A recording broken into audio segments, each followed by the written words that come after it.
Bonjour, docteur Jérôme. Est-ce que je peux vous poser encore une question sur la Covid? Bonjour Caroline, vous savez, à part les aspects psychologiques, les maladies infectieuses ne sont pas ma spécialité. Il n'y a pas grand-chose que je puisse vous apprendre que vous ne sachiez pas déjà. Mais vous avez déjà écrit l'année dernière un excellent chapitre sur la révolution qui allait être provoquée par cette pandémie, alors que nous n'étions qu'au début du phénomène, et je me souviens que vous aviez déjà expliqué à cette époque le déclenchement de l'épidémie dans le nord de l'Italie par le match de football entre l'Atalanta de Bergame et le Valencia Club de football qui a eu lieu à Milan le 19 février 2020, alors qu'aucun journal n'avait encore parlé de cette relation de cause à effet. Il y a des choses fondamentales que tout le monde peut comprendre, même sans être spécialiste du sujet, et d'autres que même les spécialistes ont été très longs à comprendre, même si ces choses-là sont maintenant évidentes avec le recul de temps que nous avons. Voulez-vous dire que même les spécialistes auraient eu tort? Je ne dirais pas qu'ils se sont trompés, mais ils n'ont pas non plus prédit l'évolution de la pandémie actuelle. Je pense en particulier à quelqu'un qui a étudié la médecine en même temps que moi et qui s'est spécialisé très tôt en biochimie puis en virologie. Lorsqu'un collègue d'un laboratoire de recherche en virologie de Hong Kong lui a téléphoné au début de janvier 2020 pour lui demander ce qu'il pensait de l'épidémie de SRAS à Wuhan, il était sûr et certain à cette époque-là qu'il ne serait jamais suivi des faits et ne deviendrait en aucun cas la pandémie tellement redoutée depuis des décennies. Voulez-vous dire que les spécialistes savaient déjà qu'une telle pandémie allait se produire un jour? Oui, c'est bien le cas. Et l'université Johns Hopkins de Baltimore, dans le Maryland, par exemple, a réalisé des simulations à grande échelle auxquelles elle avait invité les représentants du monde politique et du monde économique pour planifier les réponses les plus appropriées qu'on puisse donner à une situation qui pourtant est restée stable à l'époque. Et comme rien ne s'est passé, l'intérêt pour ces scénarios, pourtant prévisibles, a cédé la place à d'autres questions d'une pertinence plus immédiate. Et certaines structures qui avaient été créées pour faire face à un tel événement à cette époque-là ont ensuite été supprimées à nouveau, comme par exemple la commission de protection, la Schutzkommission en Allemagne en 2015. Et alors lorsque la pandémie a éclaté en 2020, peu de pays étaient prêts à agir rapidement comme il aurait fallu. Des chercheurs comme votre ami savaient donc qu'une pandémie se préparait? Disons simplement que toutes les personnes impliquées dans la pathologie virale ont vu le risque imminent, mais peu de responsables étaient prêts à les écouter. Ce n'est pas un ami proche d'ailleurs, mais une personne consciencieuse qui s'est empressée d'envoyer un service audio à la demande pour informer toute personne susceptible d'être intéressée. Cela m'a également permis de comprendre de nombreux détails qui m'auraient bien échappé autrement. D'ailleurs, il vient de publier ce qu'il a trouvé sous forme d'un livre qui, au moins pour le moment, n'est pas encore disponible en France. Oui, j'ai bien vu ce volume sur votre bureau. Mais dites-moi, quels pourraient être ces détails sur notre pandémie que vous auriez pu manquer autrement?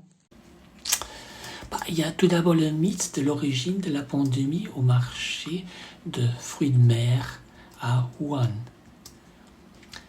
C'est là qu'une épidémie de pneumonie liée à une infection par le SARS-CoV-2 est apparue pour la première fois à grande échelle.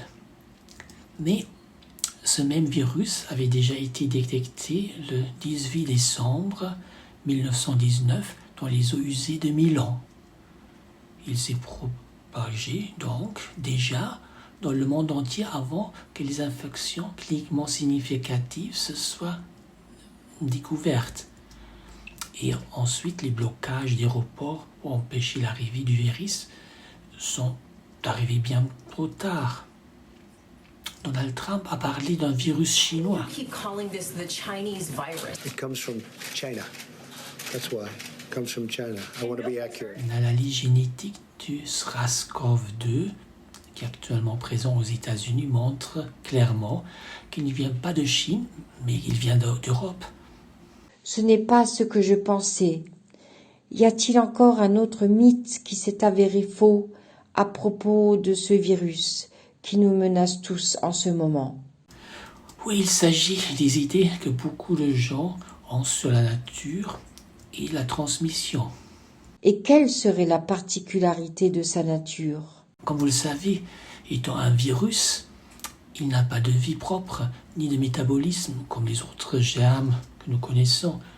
Et même la structure de base d'une cellule vivante lui manque. C'est pourquoi aucun antibiotique ne peut l'atteindre. Et ce n'est rien d'autre qu'une séquence de code génétique que les cellules de notre corps commencent à reproduire dès que les virus les pénètrent. Comme pour les virus que nous connaissons, son code génétique se présente sous la forme d'une ARN.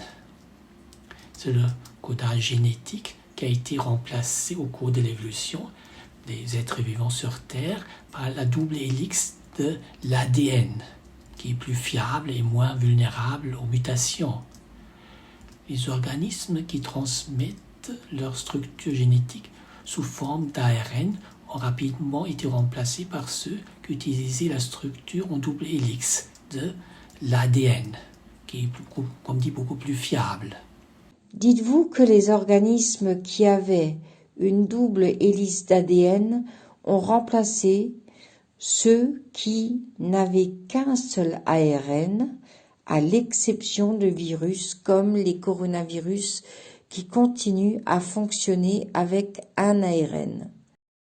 Oui, car ces virus bénéficient de la fragilité de leur système de codage génétique qui est beaucoup plus facilement sujet à des mutations spontanées. Vous dites que le coronavirus bénéficie de la fragilité de son ARN? Oui, c'est ce que j'ai dit, mais j'admets que c'est mal formulé. Le virus n'a pas de vie propre et nous pouvons lui attribuer aucune volonté.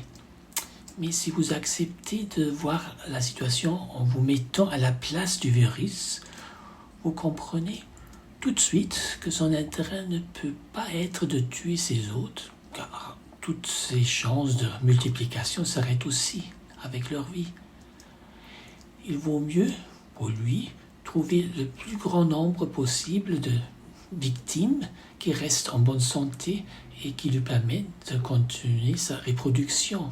On peut donc dire que le virus tente de pénétrer le plus grand nombre possible d'hôtes sans qu'ils s'en rendent compte, et que ceux qui meurent de cette infection sont ces accidents, bien sûr, et loin du but de ses intentions. Oui, effectivement, c'est ce que nous pouvons dire si nous examinons la situation du point de vue du coronavirus et si nous acceptons qu'il ait une volonté propre. Et la relative fragilité de son codage génétique dans les séquences d'ARN simples signifie qu'il dispose toujours d'un grand nombre de mutations pour faire face aux stratégies de défense et de contre-attaque des organismes qu'il visite. Mais comment expliquer alors son apparition soudaine? À un certain moment, en 2019, alors que nous ne le savions pas auparavant. Nous savons que ce virus existait déjà auparavant et qu'il avait provoqué d'autres vagues d'infection. Mais par le jeu du hasard, une certaine mutation spontanée est apparue et a trouvé l'accès à un organisme humain qui a répondu positivement à son code génétique. Et le reste, c'est l'histoire. C'est l'histoire que nous vivons actuellement. Mais comment se fait-il que ce coronavirus parvienne à infecter autant de personnes? Il est vrai que le virus lui-même n'est même pas si infectieux. On peut comparer ce virus à un enfant qui vient de trouver un nouveau terrain de jeu et qui explore de manière ludique, c'est ce qu'il trouve. Il a été constaté que le risque d'être infecté par le coronavirus n'est pas si fort.